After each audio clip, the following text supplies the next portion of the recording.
తెలంగాణ గోండు వీరుడు కుమరం భీంకు ప్రధాని మోడీ నివాళులర్పించారు. నిజాం పాలనపై ఆయన చేసిన పోరాటాన్ని కొనియాడారు. 127వ మన్ కీ బాత్లో మోడీ నాటి రోజుల్ని గుర్తు చేసుకున్నారు. ఛత్తీస్గఢ్లోని అంబికాపూర్లో గార్బేజ్ కేఫ్ వినూత్నంగా పర్యావరణానికి సేవలను అందిస్తోందని కొనియాడారు.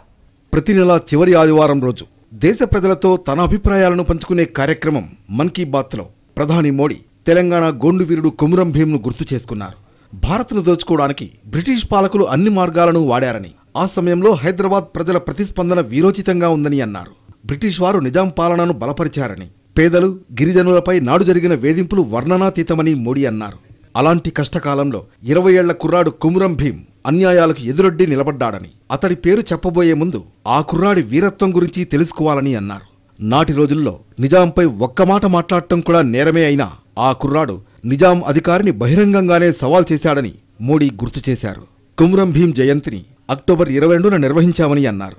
కేవలం 40 ఏళ్లే బతికినా ప్రజలపై చెరగని ముద్ర వేశారన్న ప్రధాని నిజాంకు చాలా కాలం పాటు సవాలుగా నిలిచారని అన్నారు. ఆయన గురించి తెలుసుకునేందుకు యువత వీలైనంత ప్రయత్నించాలని మోడీ కోరారు.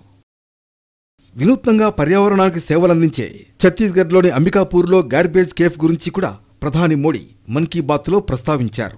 అక్కడ ప్లాస్టిక్ వ్యర్థాలనిచ్చి ఫుల్ మీల్స్ తినొచ్చు. కిలో వేస్టేజీ ఇస్తే లంచ్ లేదా డిన్నర్ ఏర్పాటు చేస్తారు. అదే అరకిలో ఇస్తే అల్పాహారం ఇస్తారు. అంబికాపూర్ మున్సిపల్ కార్పొరేషన్ నిర్వహించే కేఫ్ని ప్రధాని అభినందించారు. జీఎస్టీలో మార్పులు ఈసారి పండుగ సీజన్లో అన్ని వర్గాల్లో సంతోషాన్ని తీసుకొచ్చాయని ప్రధాని మోడీ అన్నారు.